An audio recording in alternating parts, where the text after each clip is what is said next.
Tributes to the Queen are pouring in from around the globe. President Biden and First Lady Dr. Jill Biden visited the British Embassy yesterday after the Queen's death was announced. They signed the guest book and paid their respects.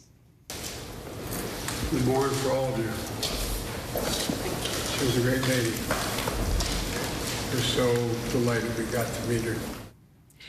ABC News political reporter Brittany Shepard joining me now live for more. So, Brittany, the White House not commenting yet on whether President Biden will attend the funeral for Queen Elizabeth, saying they're going to get ahead of an official invitation. How are world leaders reacting to the news of the Queen's death?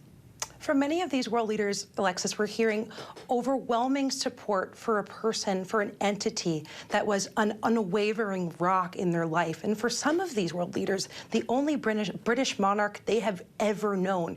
It's a consistency that is so sorely needed in a time of absolute political discord. I mean, just look at what Canadian Prime Minister Justin Trudeau said. He said that with the heaviest of hearts, we've learned of the passing of Canada's longest reigning sovereign, Queen Elizabeth, who was a constant presence. That constant presence, something we heard from prime ministers and presidents and world leaders all across the globe, even from folks like Vladimir Putin, the president of Russia, who wouldn't usually opine on such an individual. Even Putin saying that Queen Elizabeth rightfully enjoyed the love and respect of her subjects as well as authority on a world stage, something we know that he cares very deeply about.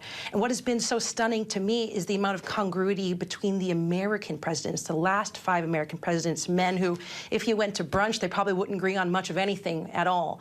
Just completely lauding Queen Elizabeth II. Joe Biden praising her unwavering commitment to duty. Donald Trump praising her unwavering devotion. You hear that word again, unwavering, unwavering. That amount of consistency over time is something that I think the American public, American voters probably haven't seen in much of their lifetimes, certainly not mine.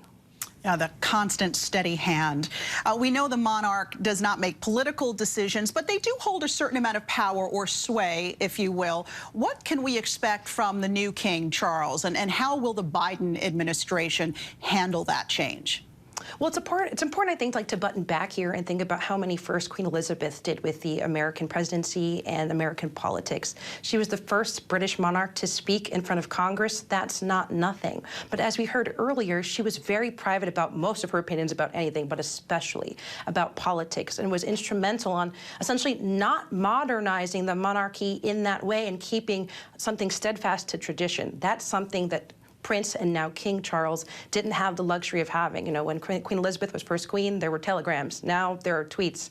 And we know just exactly how Prince Charles feels and now King Charles feels. And he made it a point, especially about large political button issues like climate change, to be out there on the front lines. He's spoken publicly with Al Gore about the importance of acting now on climate change, urging other world leaders in capacity of Prince to look to nature to try to get real workable solutions for a threat he believes is existential.